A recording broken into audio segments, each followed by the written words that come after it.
Good morning, everyone.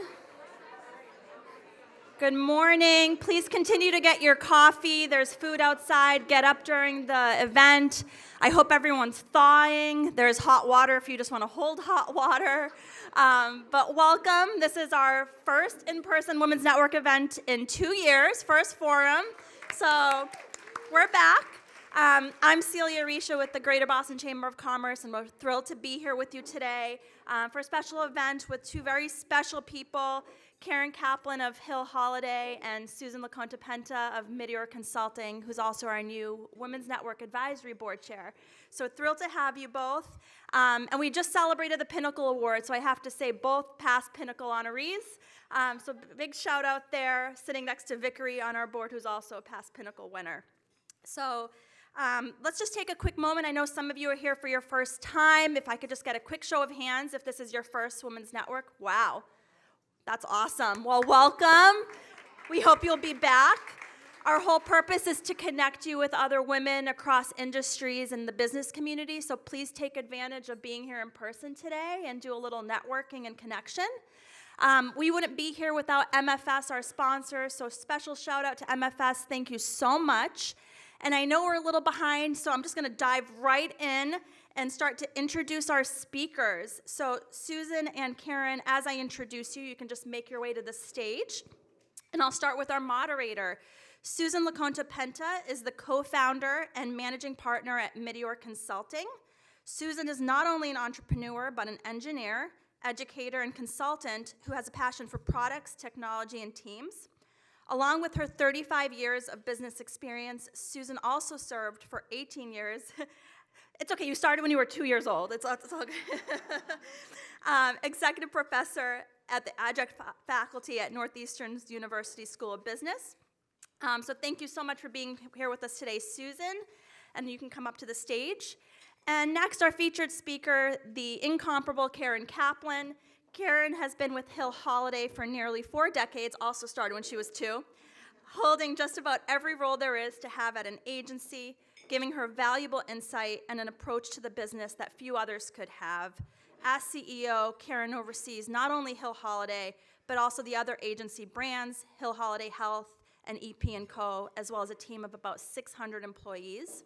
And with an executive team composed of over half women, I'll just repeat that, executive team, half women. Woo!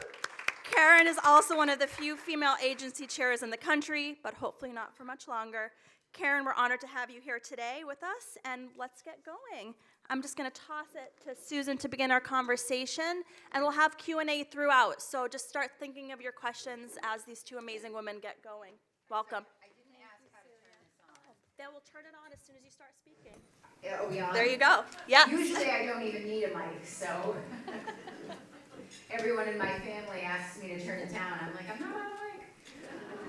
Karen, thank you for being here. Everybody in the audience, thank you for being here. One more, I think, clap of the hands for the chamber, bringing us together. Yay, yay, yay. For those of you that are here for the first time, you're in for a treat. Karen is a huge inspiration. We had the opportunity to chat with her last week, and I'm thinking in my head, okay, she's an underachiever. All right, so on that note, I'm going to start by asking you a little bit about your journey. Maybe you could speak to just what brought you to Hill Holliday, how you got to where you are. I still have like 25 questions here, so I'm not sure we'll get to all of them, but I'm sure you'll hit some of them in this first bit. Well, what time is lunch going to be served? Well, thank you, Susan and Celia, and thank you all for coming. So I had graduated college in the early 80s, in the middle of back-to-back recessions, what we called, unaffectionately called a W recession. Unemployment was double digits, particularly bad in Massachusetts, interestingly. And I was a French literature major. I'm not sure what I thought I was going to do with that, but French ads. Yeah, exactly. French ads. I wanted to go to Europe my junior year, and at that time, it was really only the language majors that did that. So that was that decision. Anyway, my prior work experience included babysitting and waitressing, both of which have come in very handy, by the way, and I'm not kidding, and that's a whole nother conversation. But I thought I would go to law school. That was, and I wasn't so sure I wanted to practice law. I just thought I will delay the inevitable, having to find a job. And I also thought if I go into business, government, politics, whatever, nonprofit, law is a really good foundation for whatever you decide to pursue. So I needed to get a job. My parents said, well, good for you. Now you can pay for that. And so I needed to get a job. I moved home, and I was looking for a low-impact, low-involvement job and I didn't want to get involved. I know, this is 40 years later. I didn't want to get involved. But I just wanted a 9-to-5 job, nice little 9-to-5 job where I could study for the LSATs and I could apply to law school, and in a year I'd be out of there. So, which isn't exactly what happened. But I will say when and Jack Connors, one of our 4 founders, who I'm sure many of you, I was talking to Joyce, wherever you are earlier, and actually Jack's name came up like 4 times chatting with some of you this morning, but just a legend. And even then, he had just turned 40 when I started at Hill Holliday, was even a legend then. So I wanted to meet him. He was personally interviewing candidates. He had interviewed and rejected 40 candidates. So A, I wanted to meet Jack Connors. B, I just was competitive and I wanted to see if I could get the job. And but I didn't know much about advertising. I wasn't really committed to Hill Holliday. So again, just looking for just like some job. So when Jack, obviously I got the job. So when Jack hired me, he said something that really changed my life.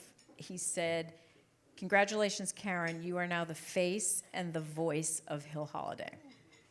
And no pressure. No, right. So that really gave me pause, Susan. And I was sort of like, okay, this isn't just some job. This is important. And because he took it seriously, I took it seriously. And I remember thinking, the face and the voice of Hill Holliday, that sounds like something the CEO should be responsible for. So at that moment, I decided that I was going to consider myself the CEO of the reception desk. And so people laugh when I say that, but I was dead serious. I'm like, this is how, and that's how I approached the job. And throwing humility to the wind, I was the best damn receptionist ever at Hill Holliday. And I loved the job, and I took it very seriously. And it was a great perch to study people, and I really paid attention. And then when I got the next job, I considered myself the CEO of that job, and I considered myself the CEO of every one of the 20 jobs probably by now that I've had at Hill Holliday. So that's how. And I will say, like even before I met Jack, just sitting in the lobby, I think I showed up early, and maybe he kept me waiting a little bit. He's a busy person. I was able to observe for about 20 minutes, hallway meetings, kind of chance meetings in the lobby, and I really felt connected to the vibe of the place and the energy. So even before I got into his office, I was already starting to rethink my little, let's not get too involved here. And I was thinking, this is, I feel I could do something here. I feel like I could do something here. So that was the beginning, And here we are. And it's pretty unusual to be so long tenured, right? Especially today. I heard recently the average amount of time in a job is 18 months right now. I think the term you're searching for is weirdo. I, too, have been at my own company for as long as it has been around, which is 25 years. So I guess a question for you is, what made you stay? Was it because you really took every job so seriously, I guess, in the manner that you thought about reception? And what advice would you potentially give people who are trying to figure out whether they should stay, right, or whether they should go? So it's such a good question, Susan. So, by the way, that wasn't scripted, so sorry to Celia and Danielle. It's a great question. That's the one that popped into my head, though. So I didn't have a plan to be like, listen, I went to 4 different undergraduate schools in 4 years. Wow. Graduated on time and on budget. We won't talk about the circumstances why I moved around, but I was the last person you would think would spend their entire career at one place. So that was not the plan. Never in my wildest dreams. So I didn't walk in and say, okay, I'm the receptionist and I'm going to be the CEO of this damn company. That was never, it was always, I really focused on the job I had. And I think that, I'm not saying that's the formula for success for everybody, but it really worked for me. And so, like I said, I was the best damn, fill in the blank, the CEO of whatever. And so I think sometimes if you're too focused on like 2 and 3 steps ahead, you can get distracted. And I think by the same token, I think if you're looking over your shoulder all the time, you're going to run into a brick wall. So I think being present and focusing on the present and the here and now and just doing the best possible job that you can at that job, that was helpful to me. I really believe my story says more about what's special and unique about Hill Holliday than me. So I don't know. I've only been at Hill Holliday. I've been in and out of a lot of different environments because I've had so many clients over the years. But for me, Hill Holliday was a place where, and this is a real hallmark that I try to pay forward, and this was totally Jack Connors driven, by the way, where you would be presented with an opportunity that you believed was beyond your capability at the time, and Jack would show you that he believed in you, and then you therefore believed in yourself. And that happened to me over and over and over again, and every time I raised my hand, I was given an opportunity. And so I think if you're in an environment where you're challenged, where someone believes in you, you can, that's the only way I kind of explain. The other thing was my business is just I get a lot of variety and diversity by definition, because once we have a client in a particular category, we're then conflicted out of that category. So I can't, it forces you to get really good at kind of parachuting into a category, figuring out what's important versus sort of what's not so important, sifting through a lot of data and figuring out where the insights are, and then figuring out how to add value without getting caught in the weeds, kind of staying at 30,000 feet. And then what happens over time, and why it's been such a rewarding career for me and why I stayed so long, which, by the way, at this point, I don't even remember the question, but hopefully this is interesting to somebody. I feel like You're speaking to it. Okay. I kind of feel like I had a different career every 5 years or so. So if you get really good at it and you stay in the business any length of time, you get really good at drawing analogies between seemingly disparate categories. But, I had a ton of financial service experience, and then now healthcare is a very robust and growing part of our business. There's so many analogies between what financial services went through, I don't know how many, 25 years ago, going from defined benefit to defined contribution, and then healthcare is just going through the same thing. And by the way, like, people didn't want to manage their retirement then, they don't want to manage their own healthcare now. It's the same damn thing. And so if you can find analogies between seemingly disparate categories, as I said, you can be of tremendous value to a client, and you can make for a very varied and diverse career for yourself. So diversity of your activities and continually changing kept it interesting.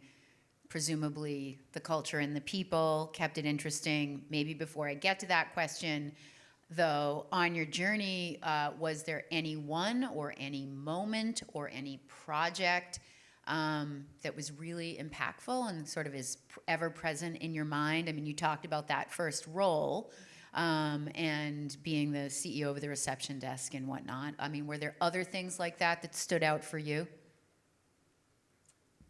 So that was the first thing. So I'm actually in my mind deciding whether I should tell this story. But you look Definitely. Like, you look We're friendly. in the safe room here. You look friendly. I've told this story. I'd never told this story.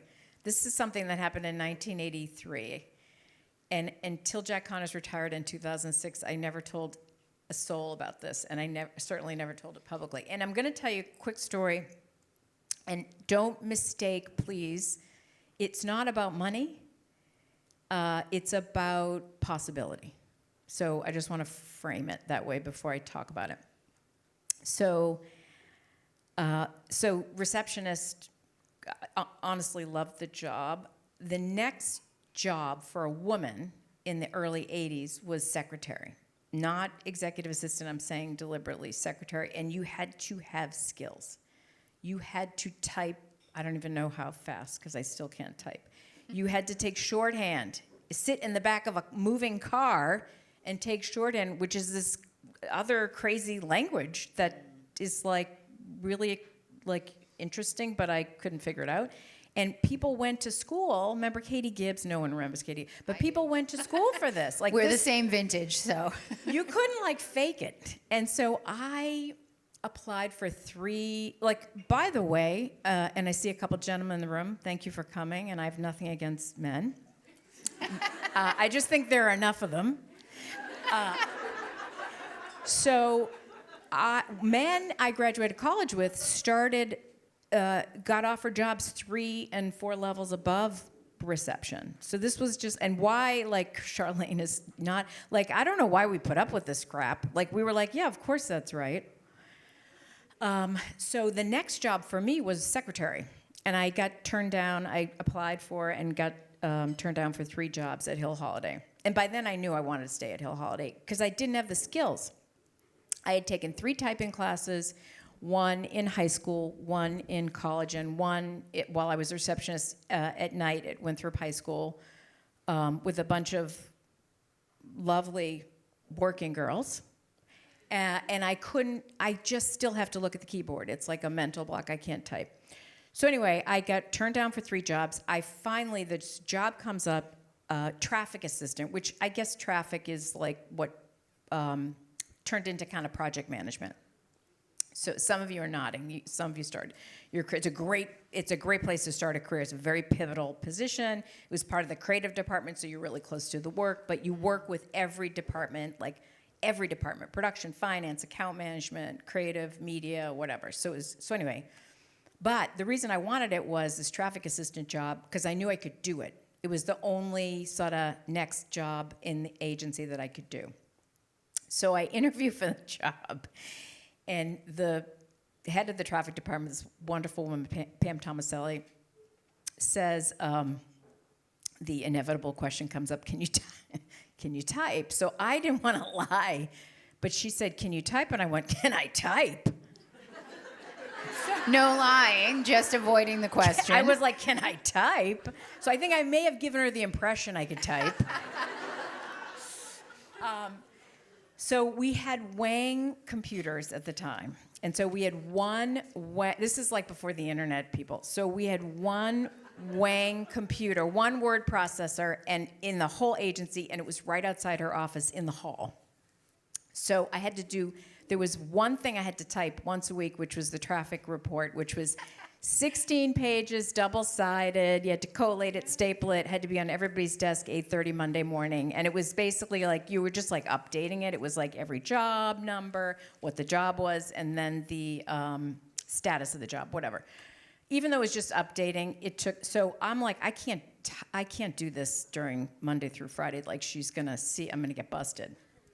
So I would come in on Saturday, and it would take me all day to type. It was just like beep, beep, beep, beep, all day to type it. And then I'd come in on Sunday to Xerox it and put it on everybody's desk. So it was on everybody's desk because, like, By the way, I can't believe I was here at 8:15. I'm not a morning person, so I couldn't count on myself to get this thing on everybody's desk Monday morning at 8:30. So I come in, one of the first Sundays I come in, and I'm going to copy it. And by the way, our photocopier was like the size of a toaster oven. And so it would get jammed all the time. So I turn it on, I warm it up, it's warming up, and you're like waiting, and it warms up, and it's jammed. And I'm like, my sense of social justice was like, I had to search for the person, like, who has left this Friday night gone home and left who would do such a thing? So I'm just, like all the little yellow or orange, I'm flipping all the things, and I see, like, around the drum, this toasty little accordioned up piece of paper. And I pull it out, and I put it on the copier. I'm like, who has done such a thing? And I smooth it out, and it is the salaries of all the senior executives at the company, all the vice presidents and above. So remember, this isn't about money, but my parents, right, it always is. My parents, It was an important input. I don't think my parents ever made $50,000 together, and I didn't know people made six figures. I didn't know that was a thing in the world. So I'm looking, and I'm like, okay, I could spend some serious time here. So it was like someone opened a door, and it was about what was going to be possible. And I'm like, well, if they can do it, I can do it. And so again, maybe it is always about money, but it wasn't. It was really about possibility to me, and literally a future that I didn't think really existed. And so that was a real moment for me. And so I told my husband, but I never told anybody else. And then when I told that story publicly decades later, he's like, you told that Xerox machine story? Don't tell the Xerox. Today, he's like, don't tell the Xerox machine story. But I think it's that was sort of a moment. And then, I will tell you, Susan, I worked on, this horrible, horrible, horrible war in Ukraine. I went to Sarajevo in 1997 to shoot a commercial for John Hancock when the war was supposedly over. As my husband said to me, have him send somebody else's wife. But of course, I really wanted to go. I was the only woman in the group. And I have been places and done things in this career that if you said, oh, she's been in advertising for 40 years, you would never in a million years think I would have had the opportunity to do and see. So, every campaign, I would say I could answer that question with every campaign I ever worked on, every place I ever went. The one advantage to the services firm is you get to do many different projects. So in a way, that's motivating in itself, right? And it gives you a world of experience that's hard to describe. I certainly never would have retired as a consultant. When I was an engineer, I thought to myself, why did anybody need a consultant? Because if you need a consultant, then you can't do the job yourself. And here I am 25 years later, a consultant, and I'll definitely retire from here. Okay, we've been talking a little bit about variety and motivation, and let's fast forward to today. It's been a tough couple of years for everybody. For many of us, it's the first time being in person. How do you keep your team motivated today? I mean, you guys have been fully remote, right? If you could talk a little bit about that, I'm sure we'd all love to hear. Well, yes, I'll talk about the 2 years that we were home. Almost 2 years we were home. We're back in the office. Well, so first of all, I've got a wherever, however policy, which there are a lot of CEOs my age who are like, you must come back, they must come back, they must, and I'm like, okay, it's not up to us. So, it doesn't really matter what you want. You have to meet people where they are and understand that there's been, first of all, a lot of trauma over the past few years. So I think people have health concerns about coming back, but I think the bigger concern is social anxiety. And, I just read something on LinkedIn last night about I have social jet lag. I don't know how to interact with people. I don't know if you've had any awkward moments today, but I'm like, are you hugging? Elbow, a fist thing. So it's hard. Like, this has been a lot. And not just COVID, obviously. It's just been these 2 years have been a lot. So I think I think people have to do things at their own pace. And some people are energized by being in the office, and some people are more energized by being home. And I think, like, maybe 2 years from now, we'll all be in the same place at the same time. But I've said to my team, we're not going to be in the same place at the same time ever again. And I really believe that. At least all of you. Yeah. We're not all going to be in the same place, thank you, at the same time. And I think that's okay. So the 2 years, I remember when we sent people home, we sent 100 people home Thursday night, March 12th, to test the technology. We had just bought Zoom 2 weeks before. Wow. And I was like, this is bullshit. No one's ever going to use this. But it was cheap, and I'm like, yeah, you can buy it. So, yeah. Here we are. No, the first meeting I had from home, I was like, I didn't even get in the shower. I just like was in bed, like obviously in bed. I had like a headboard behind me, and like my hair was in a top knot, no makeup, glasses, and my team was like, aren't you going to put your camera on? And I was like, oh, we're doing that? So I remember we sent 100 people home to test the technology, which thank goodness it held up. And then we were going to send another 100, and then another 100. And of course, that was Friday the 13th when everybody sent everybody home. And so that Monday, I started a survey, because I will say in our business, like, there's one thing I know how to do, it's communicate, but two-way, like listening to. Mm-hmm. And so we launched a survey that Monday morning that was always on. We would relaunch it every week to remind people to go back to it, but it was always open and available. And I knew it had to be quick or people wouldn't do it. And so there were 2 questions. One was, how are you doing physically, emotionally, and from a technology perspective? And how are your clients doing physically, emotionally, and from a technology perspective? And how can Hill Holliday help? And then it was open-ended, and people wrote their hearts out. And I don't know if you all, like, in the early days, not that it's so easy now, but it was like I just literally never went to bed. So I would read hundreds of responses. And before I'd go to bed, and then that became my North Star for what I was going to do the next day. And I remember in the beginning, I was like, gee, we're going to have to suspend our fruit delivery. Like, how are people going to live without their banana? Like, it escalated quickly, right?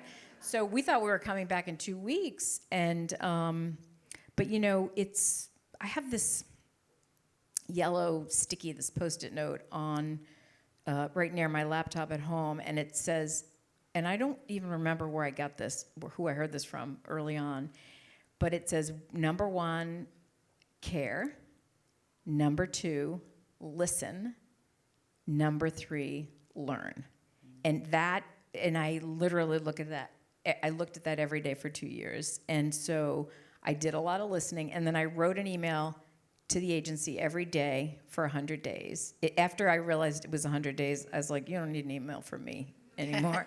But I would write about things like, in the beginning it was bananas, and then it was like health, because remember, nobody knew, like, you didn't know who to trust. And so it was health issues, and it was just like, you can come pick up your chair or your monitor or your keyboard, what will make you more comfortable. And we had wellness seminars. We instated these quiet hours. We still actually have them. I would highly recommend them, 12 to 1 every day. Quiet hours, you could not book anything. Oh, that's a great idea. You can't. I'm looking at Rachel, who handles our HR. Yeah, you can't book anything over them. And so people would use them to get caught up on work, or to get their kids, help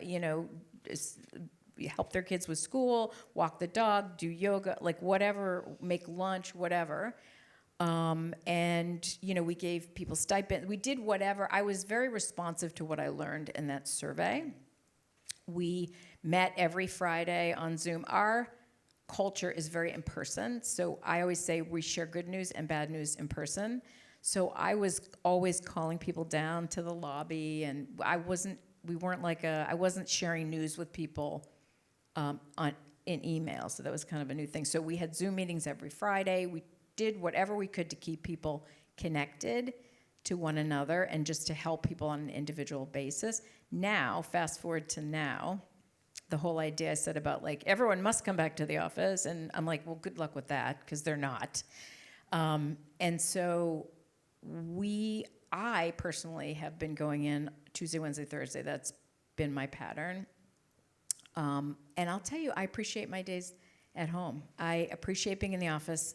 I appreciate my days at home. I have to figure out how to be productive in the office because I forgot. I go in and it's like the end of the day and I'm like, well, I get nothing done. Like I played with the dog and talked about my new furniture and saw all these women that I didn't know were pregnant who were pregnant. And like, it's like, oh my God, you're pregnant. You know, it's like everybody I've seen like from the shoulders up. And so I think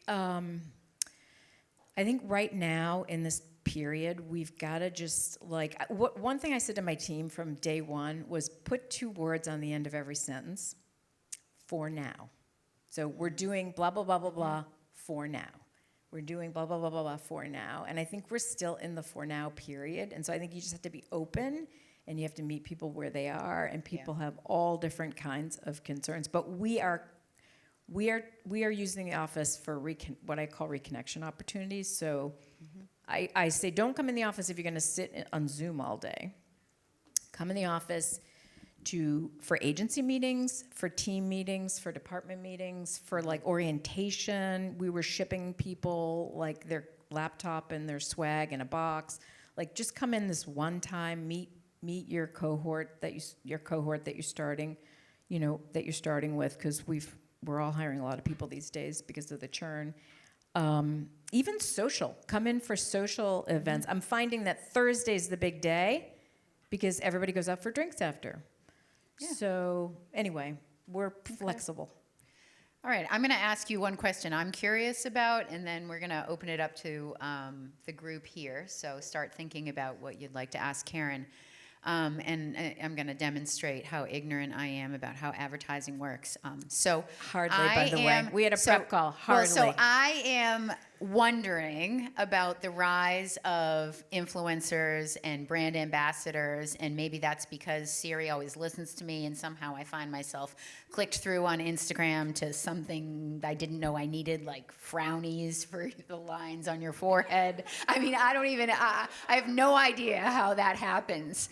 But how does that play into advertising? Like, does that, is it disintermediating? Does it change anything? Is it a channel you use? I'm curious. Okay, yes and yes. It's disintermediating. By the way, is anyone here in a business that has not been disintermediated? Like, I doubt it. Yeah.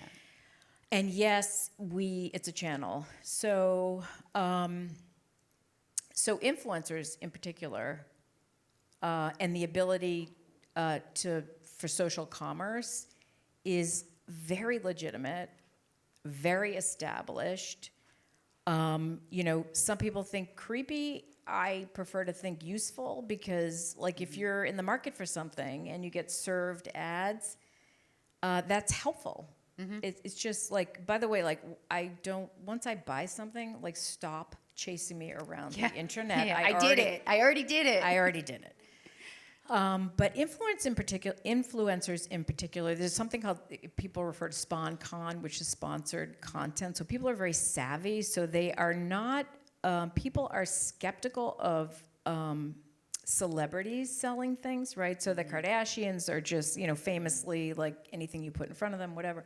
But micro-influencers or influencers with, some have, millions of followers, but most effective are the micro-influencers who have smaller but very committed followers. I'll call them communities because they have established trust and credibility, and they will sell they'll push products, but they push products that they genuinely use, and they're trusted. And so there's not a lot of trust left in the world. Yeah. So influencers are a very legitimate I just had a conversation with our business affairs person about.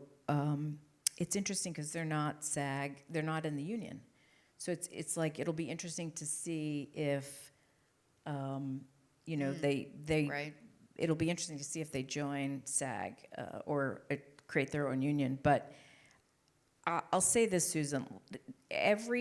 One of the reasons I've stayed in the business so long is because new channels and new platforms come along all the time. So now everyone's talking about Web3 and the metaverse and NFTs, and it's like really, really interesting. I used to say I was getting bored in the 90s, and then the internet came along. So it's just different channels and different platforms keep things interesting. But at the end of the day, it's about ideas. And so ideas are ideas. And they work on, it's like, I'll go back to like when I started, there was television, radio, newspaper, and magazines. That was outdoor. That was it. Those were, and if you worked in media, which is the only department I didn't work in, by the way, because obviously I wasn't smart enough, but you'd plan for a year, you would do a plan for a client a year out, and then next year you'd do another plan. And now it's like, oh my goodness, you're a minute out. You're planning it day to day. It's like literally day to day planning. So it's just all these channels and platforms make the business more interesting and give you more opportunities to reach consumers in different ways and different types of consumers. But it really is all still, it was when I started in 1982 and still is all about ideas. Ideas are the currency. And I will say this, not that you asked, but I'm talking to a room full of mostly women. Ideas are, the playing field is level. If you value ideas and ideas are what you reward, people don't have to know the secret handshake. They don't have to belong to the country club. They don't have to know how to golf. Not that there's anything wrong with any of those things, except probably the secret handshake is not good. But if you have an idea, and by the way, women and historically excluded groups are better at thinking outside the box because we have never been allowed inside the box, and most of us don't even know where the box is. So if you're looking for people who can think outside the box, this is a great career for women and historically excluded groups. And so ideas are the currency. Ideas will level the playing field. And really, really good ideas should be channel agnostic. And so not that what works on television should work in the metaverse, not exactly, but you have to adapt it executionally. But conceptually, a great idea is a great idea is a great idea. And that's still what the business values. Yeah, love that. Love that. Okay, so we have time for a couple of questions. I'm looking at Celia. What time are we? We're good with a couple questions? Okay. Does anybody have a question for Karen? Yeah. What differentiates a good influencer from a great influencer? Yeah, I don't know if y'all, thank you for that question, if y'all heard that. What differentiates a good influencer from a great influencer? I'll say trust and the ability to develop a community and to, it's like all of us. You have to be credible, and great influencers have a full understanding of how important it is that they respect their communities and they respect their followers. And so everything they do has to be genuine. And, I will say, I think people have become too harsh. I'm not talking specifically influencers, but I think people have become too harsh. And so influencers, if they don't respect their communities and if they aren't genuine with their followers, that is, it's not gonna work out for them. So I'll say the great ones are not going to support a product or a service that they don't genuinely believe in and use anyway. It used to be find a celebrity or a kind of like a mega influencer and then put your product in front of them. Now it's find an influencer who has a genuine connection to your product and has been using it for a while, because people can tell the difference. So people are really smart. Yeah. Thanks. Thanks for the question. Right over in the back. One thing that has many companies struggle with has been innovation over these last couple of years, and even now, because a lot of times they say being in person is what they need to really bring in those innovative ideas. As a creative company, do you have any input of how a company can continue with a hybrid model, break those barriers of innovation?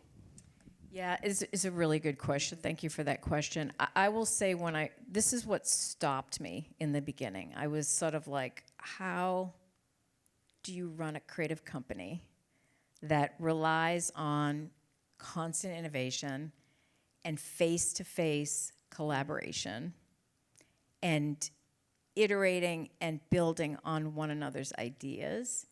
And when I say that, depending on what kind of business you're in, you'll understand this for sure, Susan, in your business, but ideas are you're very vulnerable when you put your idea out there. You're very vulnerable, and ideas are the easiest things to kill. It's such a subjective thing. So that was my struggle. I thought I really thought we're not gonna be able to do this. Like, we can keep the trains running, and of course none of us contemplated this would be 2 years, right? We can keep the trains running, but in terms of like fresh, new, innovative ideas, that's a heavy lift. And we figured it out. I'm gonna be honest with you. I think we suffered a little bit. I do think it's easier I think the creative process is easier in person. So one of the things that was very lucky for us was we have a very, very strong culture. And so particularly in the beginning, when people had experienced Hill Holliday in person, it was easier. And then as we started to hire new people, there was a point where I realized that half of our people had either never stepped foot in the office. So think about it, the 2020 and the 2021 graduates, or just, people mid-career who'd come, never stepped foot in the office, or they'd been out longer than they'd been in. That was half of it's probably more than half now. And so it gets harder, it gets incrementally harder and harder and harder as people get more and more disconnected. So that's why I think having intentional, purposeful reasons for people to come in, not that they have to come in, but things like brainstorming, working on a new business pitch, ideating, these are things that I think you can do remotely, particularly if you and your partner have been together for 5 years. That's easy to be remote and in your respective homes and get it done. But I think if you haven't met in person, I think it's a little more of a challenge. So I think I'm looking forward to people coming back for the purpose of innovation, because I think it's not that it can't be done and we did it. It is just harder. It's about trust. I think the two things to me, at the end of the day, the two things that I think were the most challenging to build and sustain remotely were culture and trust. And I just think that's human nature. And so I think it's easier to trust somebody when you've met them in person and you have a history in person. And some people don't want to come back to the office, and that's fine. But I think if they come back for the right things, as I said, you don't want somebody coming in, sitting on Zoom all day, and like by themselves, and then having a crappy experience, and then telling 20 people that they had a crappy experience. You want to make sure it's a good experience for people, because they won't come back. Right, right. I think the trust point is so spot on, because without shared experience, which is often an in-person experience, however you accomplish it, it's hard to trust anybody, right? Because you don't necessarily trust somebody from television or from the movies because they're behind that screen. I think we have time for one more question.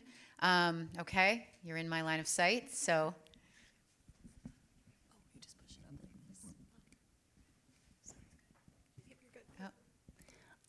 Yes, Joelle Maroney with Linkia Influencer Marketing, and it's so good to see Karen Kaplan, dear friend up there. Joelle. I do want to just sort of commend your whole thesis on the fact that the ideas are the sort of current business value and currency, and the whole notion of authentic storytelling being that calm in the chaos, which in my opinion, Hill Holliday has heralded that in Boston over the past couple of decades.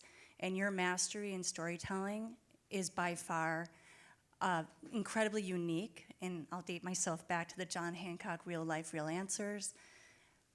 Can you just elaborate on how you will continue to make that the gold standard in differentiating your business model from all others in the global marketplace?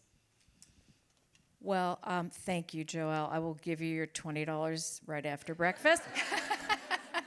So it's so funny. I was going to talk about Real Life, Real Answers, which, there's, and again, I could talk about Dunkin' Donuts. I could talk about, so for me, and Real Life, Real Answers was literally put us on the map creatively. That was 1985, and we were the first agency in Boston to win a Gold Lion at Cannes. We won the Grand Prix. The director, he's a famous director, but it's not relevant to necessarily this room and today. But Joe Pytka, who really wasn't Joe Pytka yet, won the Palme d'Or, which is the best. So anyway, that